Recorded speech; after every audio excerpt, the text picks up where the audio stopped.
Nivas cooking சேனலில் நீங்கள் first time பார்க்குறது இருந்தால் ரெட் கலரில் இருக்க சப்ஸ்கிரைப் பட்டனை கிளிக் பண்ணி பக்கத்தில் உள்ள பெல் ஐக்கானை கிளிக் பண்ணி ஆல் நோட்டிஃபிகேஷன் கொடுத்துருங்க. அப்போ தான் வீடியோவை உடனுடன் பார்க்க முடியும்.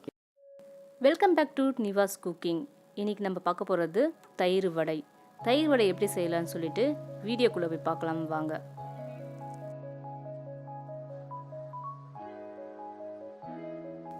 இந்த தயிர் வடைக்கு நான் 1 கப் அளவு உளுந்து எடுத்து நல்லா அதை வாஷ் பண்ணிவிட்டு 4 மணி நேரம் ஊற வச்சு எடுத்துக்கிறேன்.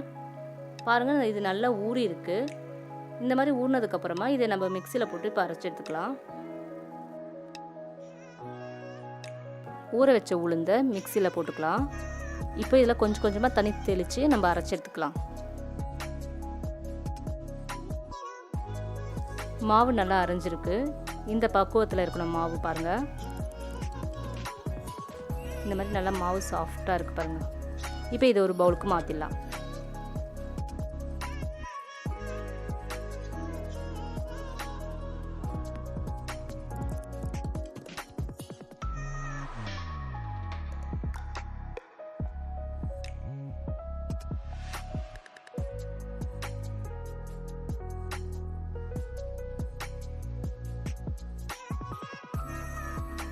இப்போ நம்ம இதில் 1 ஸ்பூன் அளவுக்கு சீரகம், மிளகு நல்லா இடிச்சுட்டு ஒரு 1/2 ஸ்பூன் சேர்த்துக்கலாம்.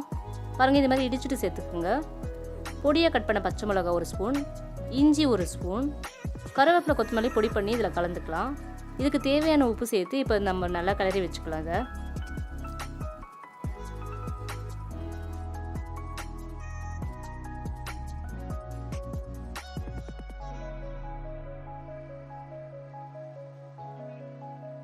இந்த தயிர் வடைக்கு முக்கியமான பொருளான பெருங்காயத்தை 1/4 ஸ்பூன் சேர்த்துக்கலாம். இப்போ சேர்த்து இதே நல்லா கலந்து விட்டுருங்க. பாருங்கள், இந்த மாதிரி நல்லா கலந்து விட்டுருங்க. இதுதான் நல்லா அந்த ஃப்ளேவர் கொடுக்கும் இந்த வடைக்கு. கடாயில் எண்ணெய் ஊற்றி எண்ணெய் நல்லா சூடானதுக்கப்புறமா வடையை பொரிச்சுக்கலாம். வடை பொரிக்கும் போது எண்ணெய் நீங்கள் மிதமான சூடு இருக்கிற மாதிரி பார்த்துக்குங்க, இல்லைனா சீக்கிரமாக கரிஞ்சிடும்.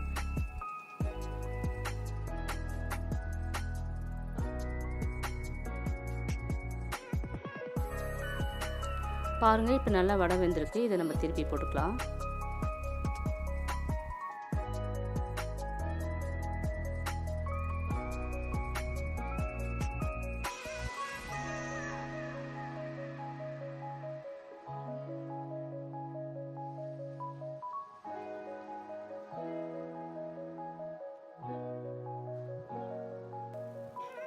வடை நல்ல கலர் ஆகணும்னு அவசியம் இல்லை. இந்த மாதிரி 80% இருக்கும்போது நம்ம இதை ஒரு பிளேட்டுக்கு மாற்றி வச்சிடலாம்.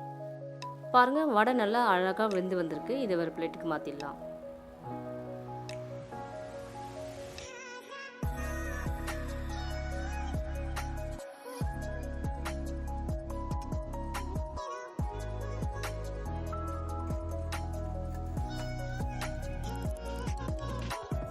இப்போ ஒரு கிண்ணத்தில் மிதமான சூட்டில் இருக்கிற தண்ணியை ஆட் பண்ணிக்கலாம்.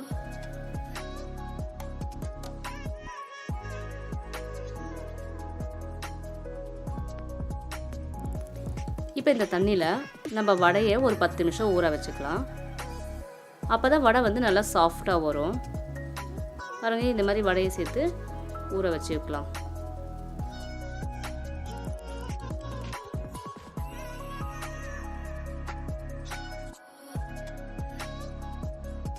பத்து நிமிஷம் ஆயிடுச்சு. வடை நல்லா ஊறி இருக்கு பாருங்கள். இப்போ இதை நம்ம உள்ளங்கையில் வச்சு மெதுவாக அழுத்திக்கலாம்.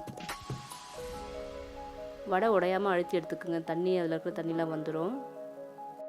மற்ற வடைங்களையும் இந்த மாதிரி பிழிஞ்சு எடுத்துக்கலாம். இப்போ ஒரு பவுலில் 200 ml தயிர் ஆட் பண்ணிக்கலாம்.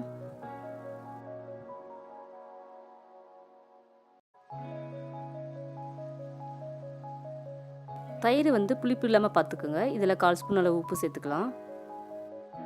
1/4 ஸ்பூன் அளவுக்கு சீரகத்தூள், 1 ஸ்பூன் சர்க்கரை சேர்த்து நல்லா இதை கலந்து விட்டுருங்க. இப்போ கடாயில் எண்ணெய் சேர்த்து கடுகு, உளுத்தம்பருப்பு, காஞ்ச மிளகாய் 2, கருவேப்பிலை, பெருங்காயம் ஒரு 1/4 ஸ்பூன் சேர்த்து தாளித்து நம்ம இப்போ தயிரில் சேர்த்துடலாம்.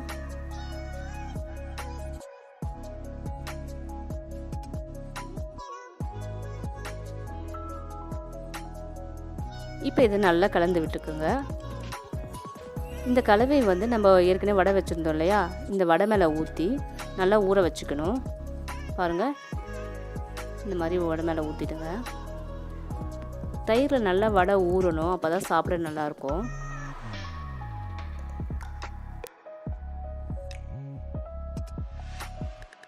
இந்த தயிர் வடைக்கு வந்து வறுத்த சீரகத்தூள் சேர்த்தா நல்லா டேஸ்ட்டாக இருக்கும். நான் இதில் ஒரு 1/4 ஸ்பூன் சேர்த்துருக்கேன்.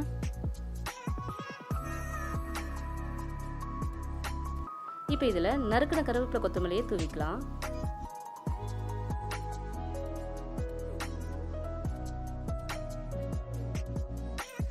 தயிர் வடைக்கு காரா பூந்தியை சேர்த்து சாப்பிட்டா நல்லா டேஸ்ட்டாக இருக்கும். இந்த மாதிரி நம்ம காரா பூந்தியை சேர்த்துக்கலாம். டேஸ்ட்டான தயிர் வடை ரெடி ஆயிடுச்சு. இதை நீங்களும் வீட்டில் ட்ரை பண்ணி பாருங்கள். உங்கள் கமெண்ட்டை எனக்கு ஷேர் பண்ணுங்கள். இந்த வீடியோ உங்களுக்கு பிடிச்சிருந்தா லைக் பண்ணுங்கள், ஷேர் பண்ணுங்கள், கமெண்ட் பண்ணுங்கள். மறக்காமல் நிவாஸ் குக்கிங் சேனலை சப்ஸ்கிரைப் பண்ணிடுங்க. நன்றி. வாழ்க வளமுடன்.